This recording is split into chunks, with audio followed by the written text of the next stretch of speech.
Hello, my name's Niranjan, the host of Master of Your Crafts podcast. Learning from leaders who are continuously inspired, passionate, and driven to align with their soul purpose, sharing their gifts to bring healing to others. The music is composed by Rebecca Everett.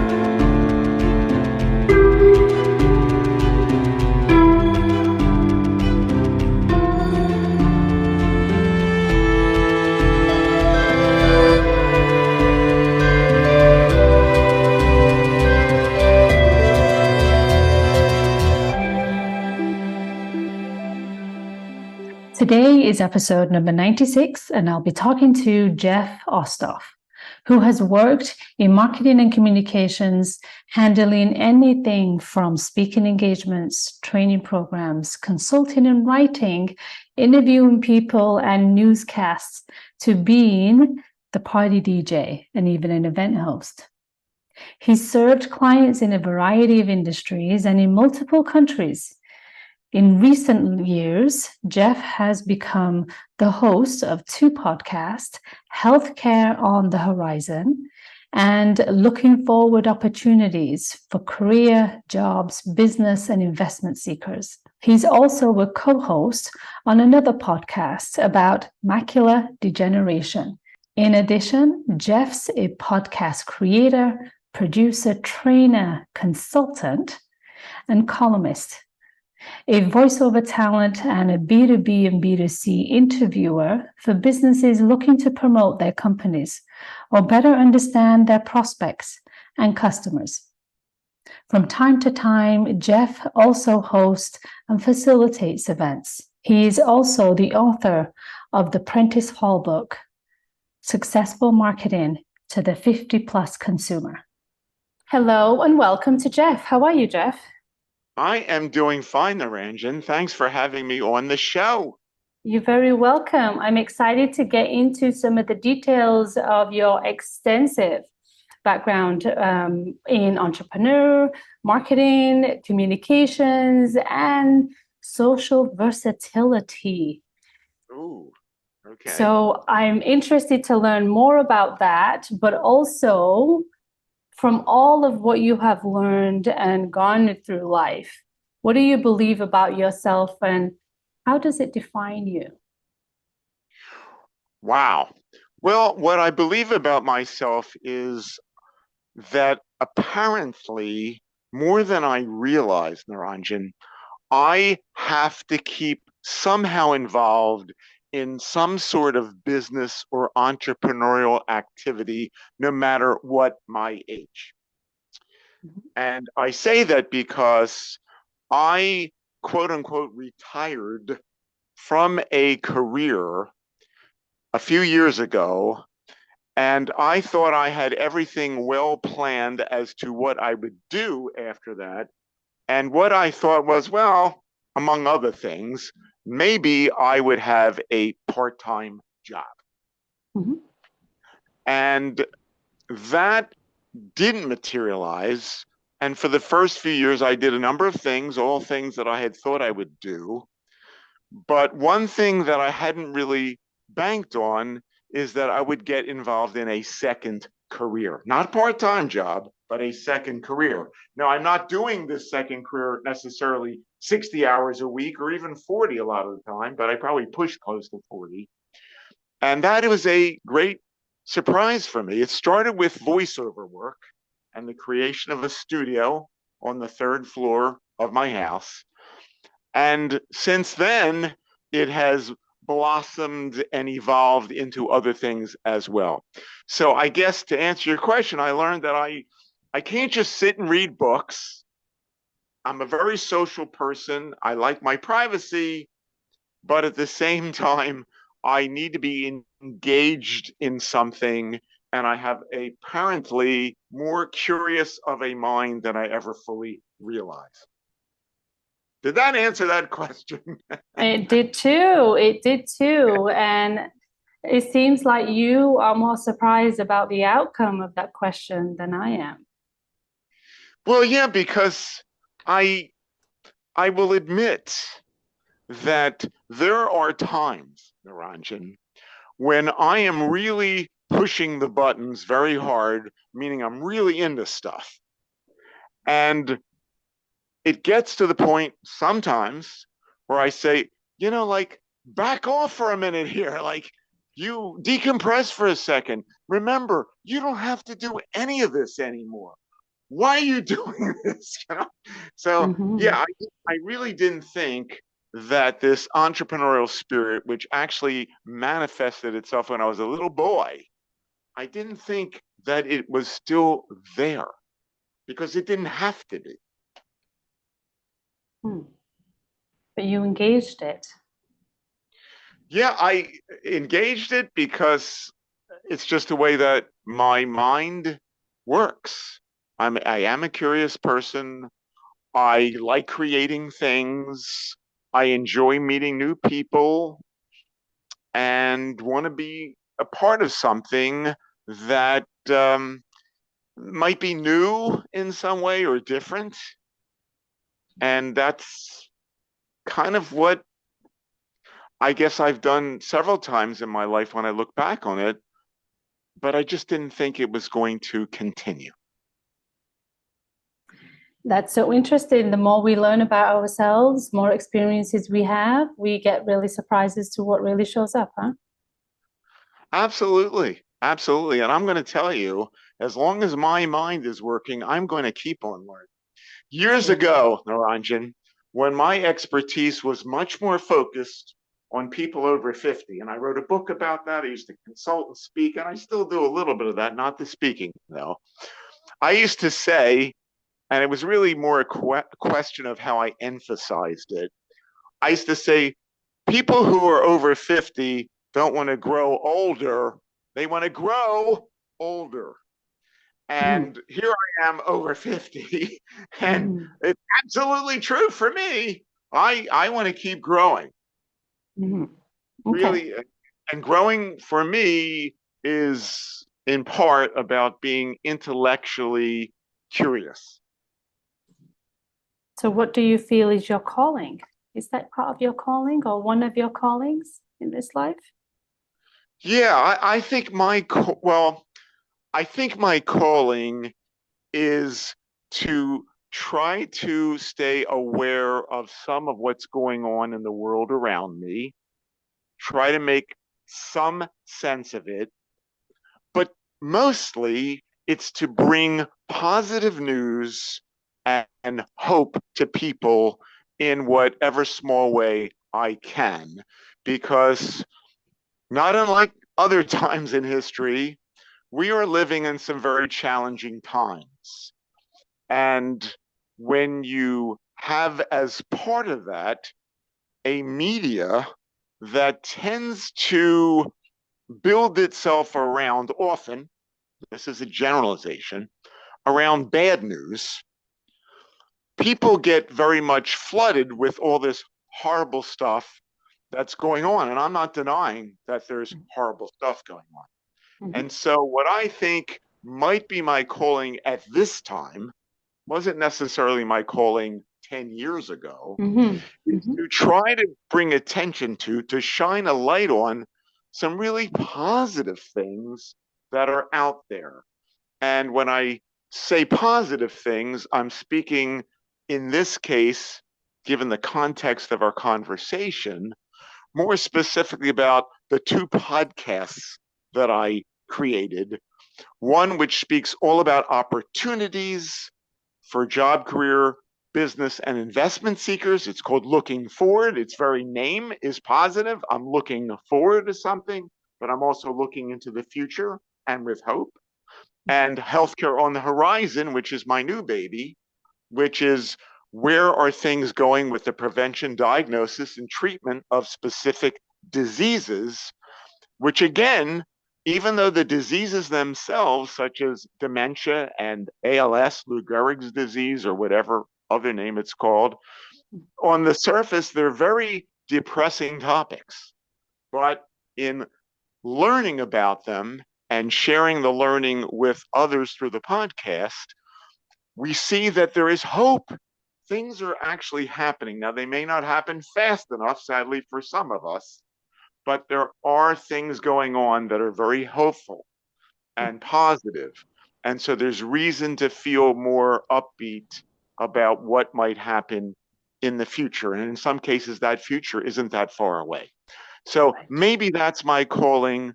I also have said, with regard to looking forward, that podcast, that I see myself as being Mr. Opportunity. I want to Mm, make people aware that of the opportunities that are out there and how to take the first step or two towards capitalizing on that opportunity. beautiful. I like that. It seems like you've taken advantage or recognized how to capitalize on many of them in your second career. Yeah, and it's a great time because when you're younger and you're thinking about you have to make a decent amount of money and you don't have to, but I guess you don't have to do that, but typically you want to make a decent amount of money. You want to have a good paying job or career. You're married and then you have kids and you have a house and all these expenses. You're attending to all those things.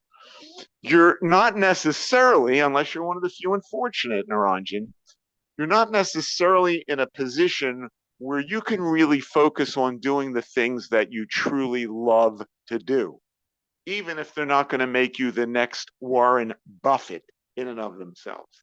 And that's where I'm at now. Mm-hmm. I'm doing things, I'm speaking about not just things I'm doing professionally, but also, avocationally in my life that are more me. Mm-hmm. And you can't necessarily be living your truest self unless you're one of the few unfortunate when you're younger, because you have so many obligations and challenges to fulfill. Now, having said that, this is all dependent on your staying well. Mm-hmm. And that is a big focus for me and has been for years, trying to stay as well as I can, physically and Mm-hmm. mentally. What do you feel are some of the attributes that connect you to your purpose?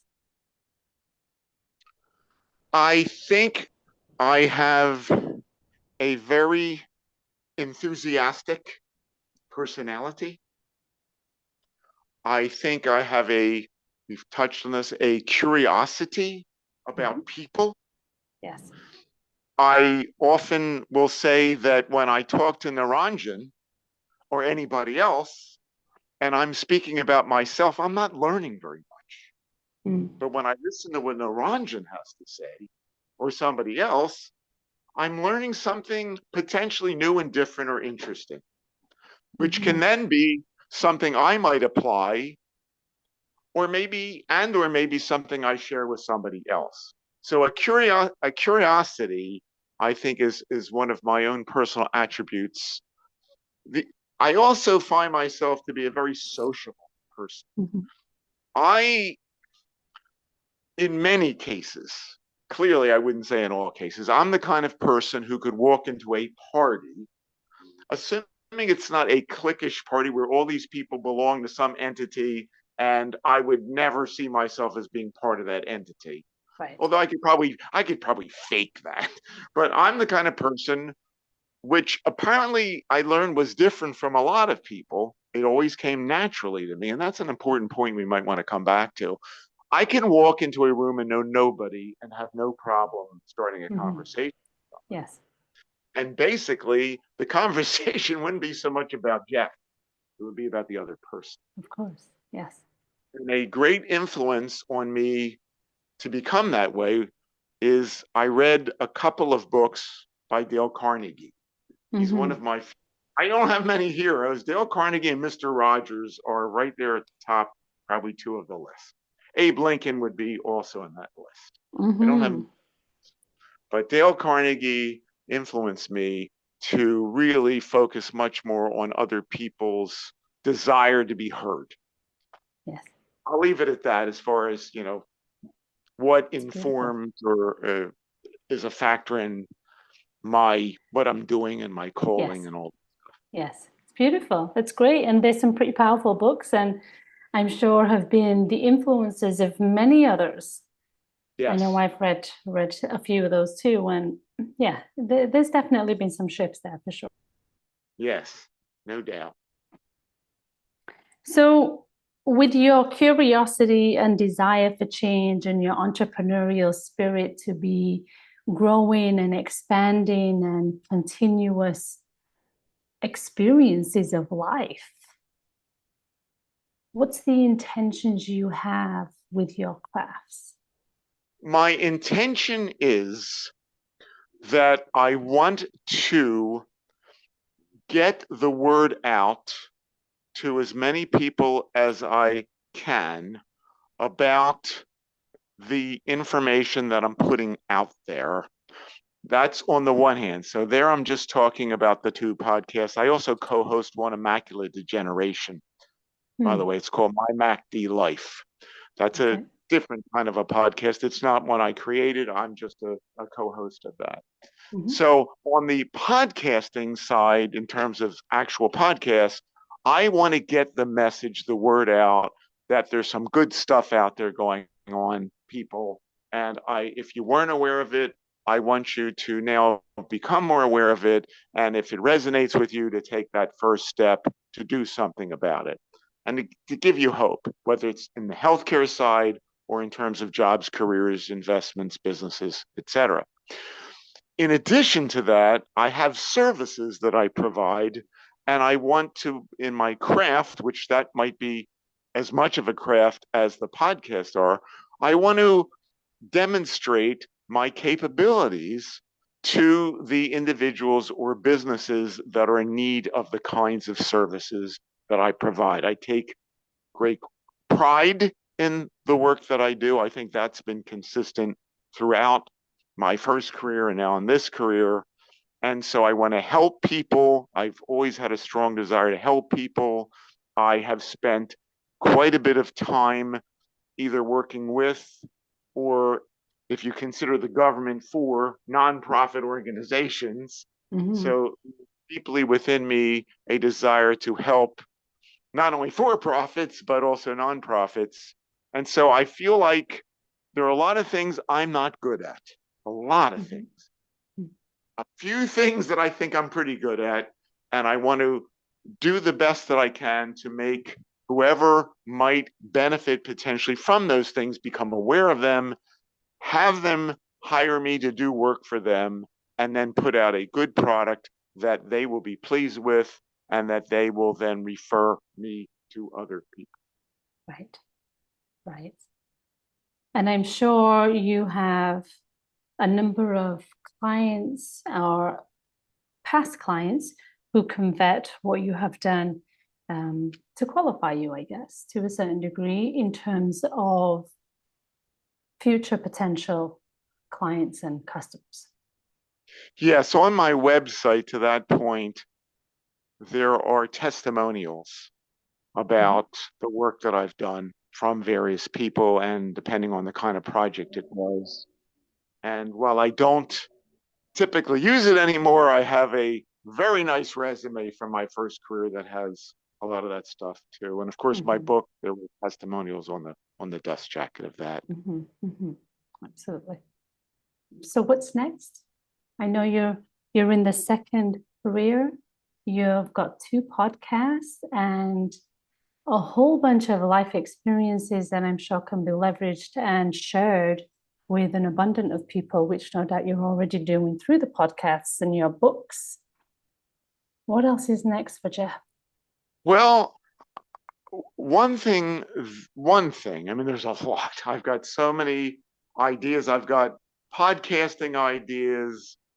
I can't even get into so many of these ideas. But one thing that I will mention, and I also would like to say something about a lesson that I think I'd like to share, if it hopefully hasn't been shared before by somebody else who's been on your great podcast. But what I have, and I'm just speaking now, Naranjan, about my looking forward opportunities for job, career, business, and investment seekers podcast. There have been 100, well, as of today, there's 105 episodes. Mhm. And among the 105 episodes, I would say that there have been maybe 24 what I would call all-star guest experts. I call them guest experts because they really are experts in the trend and the opportunities that they focus on. What I'm working on now is to take the best of the best. I've had over 75 guests and present webinars, live webinars, with a speaker, a guest expert, one at a time, talking about some of the trends and most importantly, the opportunities that they are seeing in their respective industry or area of expertise, and then have live chat from the attendees. Yes. And looking forward is a global, both podcasts are global. Looking forward is actually soon to be distributed in Africa through a large network called MTN. It's a mobile phone network, the largest in Africa. And they've launched a platform called AUDAP, AUDAPP, a podcast platform. And the reason they were interested in looking forward is because we talk about opportunities, and what they're trying to do is raise the standard of living of people who live in certain parts of Africa and like the content of looking forward. So when you ask me what are some of my goals or hopes, one of them certainly is I want to get the message out as far and wide as I can, because it's a global focus that I have. And the message I want to get out there is, in this case, about looking forward and the opportunities that are out there for people no matter where they live. And I'm very thrilled, despite all the bad things that are going on in the world, I'm thrilled that particularly through the technology of Zoom, what you and I are using now, Naranjan, that I have been able to make so many connections with people who don't live anywhere near me. I have a gentleman who I finally brought on after 88 episodes of my podcast, doing every single thing by myself, every single thing. He now helps me with my editing. He's an audio engineer, so I think the audio quality is better now. He doesn't do it all. I still have a lot to do. I'm pretty fussy. But he's in Serbia. I've been dealing with these people in Nigeria about this MTN AUDAP platform and the podcast. And I'm finding myself, I guess it was yesterday, I talked to somebody in New Zealand, and now I'm talking to you. I think you're in Canada, right? I'm in Toronto, yes. You're in Toronto. So, I mean, I find myself now talking to people all over the world, and I love that. I think that's just so fantastic. It's a great opportunity to network on a whole different ballgame. It really is. And one of the things that a friend of mine is working on, in fact, we had a call with a producer yesterday about this. His big mission is he wants to try to, as so many people would like to, bridge the gap that exists between so many people, the big divide. And that's a gigantic watermelon to get your arms around, right? But he's got a project and an idea.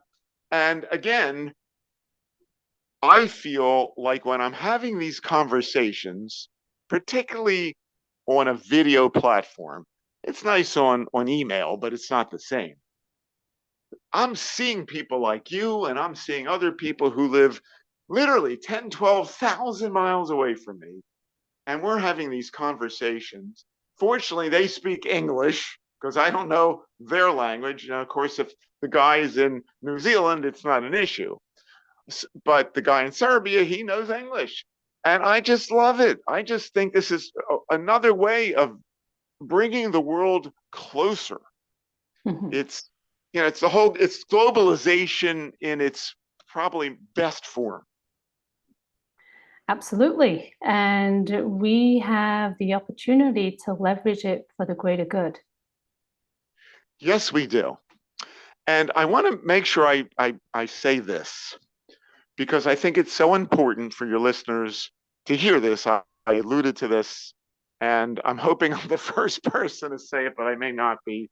And I admit I'm not the creator of this. It's not something profound I came up with, but it's something I've learned. This is what you said, life experience, right? Mhm, mhm, So I hope anybody who is listening, who is wondering about what should I do next?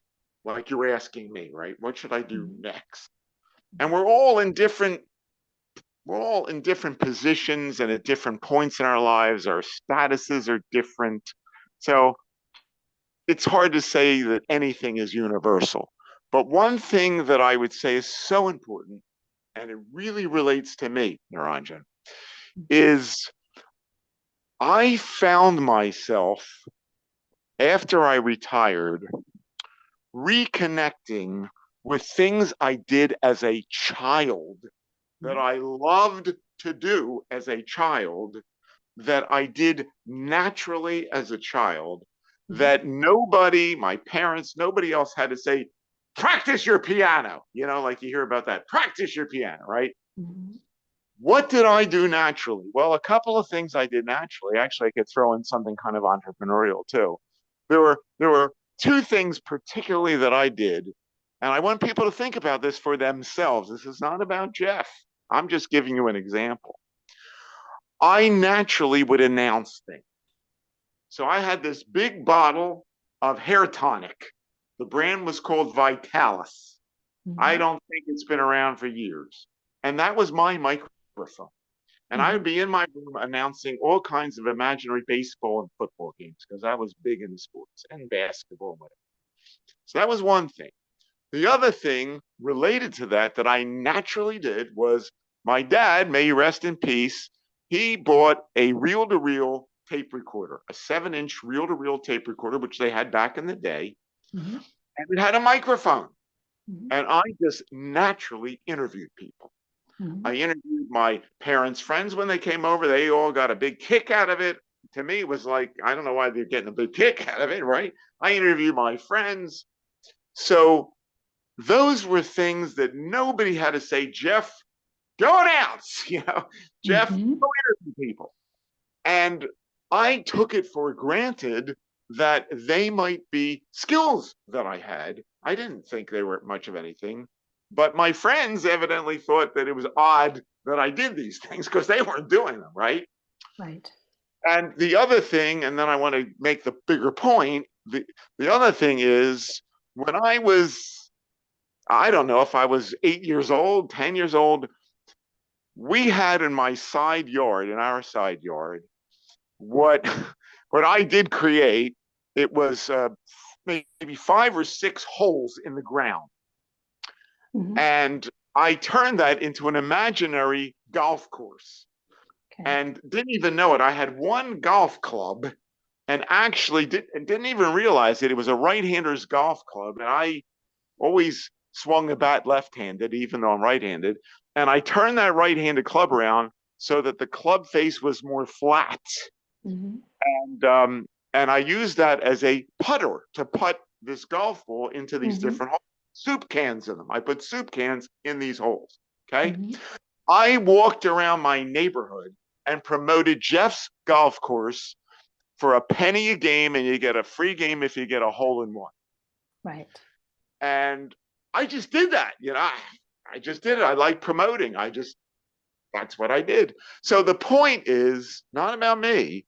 The point is, if somebody's thinking about whether it's something avocationally or something vocationally that maybe they have left behind, maybe they're in a career and they're not doing it so much now. Mhm, mhm, Well, you might be able to bring it back as an avocation. You might be able to bring it back as a vocation, if not now, maybe 10, 15 years from now. But mhm, do not discount, do not lose sight of those things that you did naturally, that your parents didn't have to prod you to do, that your friends thought, oh, that's really cool what he does, or that's different what he does. And that probably somebody said, you're pretty good at that. Like I get people telling me, boy, you're really good. You go into a party, you can just talk to, how do you do it? Well, I don't know. I just do it, right? Now there's a million other things that I can't do well. Million things I can't do well. So the point is, don't forget about those things because you like doing them. And unless you had some kind of traumatic experience that was associated with whatever that was, there's a good chance you can resurrect it if you've mothballed it into something very, very fun, enjoyable, and maybe even profit-making. Yes, absolutely. Rekindling the childlike wonder and the playfulness in any parts of our lives at any stage of life, I think is really important. It's what makes life so much more interesting and fulfilling. It really does. And again, this is not anything I came up with. It's not even what this person came up with. But years ago, I had the opportunity when I was writing my book, Successful Marketing to the 50-Plus Consumer, to get connected with a man who was a famous media personality. And I believe he was from your country. I think he was from Canada. Art Linkletter. And I don't know if you ever heard of Art Linkletter, but he had a popular TV show, Kids Say the Darndest Things. And he was you heard of him? He was a really popular celebrity and a nice guy who loved kids and all this stuff. Well, I had a chance to speak to Art when I was in my mid-30s. And I guess Art was probably 70 at the time, maybe even a little older. And we didn't talk very long on the phone. I don't even remember why I ended up getting connected with him. I had to work through his agent. He said, Mr. Linkletter will be with you in a minute. And I'm like, my heart's pounding. It was a phone call. We didn't have any Zoom or anything like that. And I remember what Art said to me. These may have been his parting words other than thank you or goodbye. He said, just remember, Jeff, the joy is in the journey, not the destination. Yes. And boy, he was so right. The joy is in the journey, not the destination. I loved it. Beautiful. Beautiful. And it's very true. I mean, from my own experiences and from many of the guests that I have interviewed on this podcast, but also with what you're sharing too. It's amplifying the experiences that you have had to be able to repurpose them for the benefit of others. And that is what amplifies the joy in the experiences as well. So yes. I'm so appreciative of you taking the time out and for us to be able to capture some of your wonderful experiences and your second career and how that's all unfolding, be it through the podcast, the books, and what else will transpire as we move forward. So thank you so much, Jeff, for taking the time.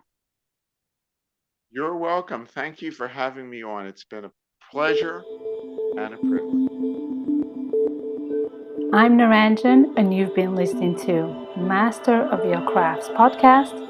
Please subscribe, rate, and review, and join me next week for another episode. Thank you for listening.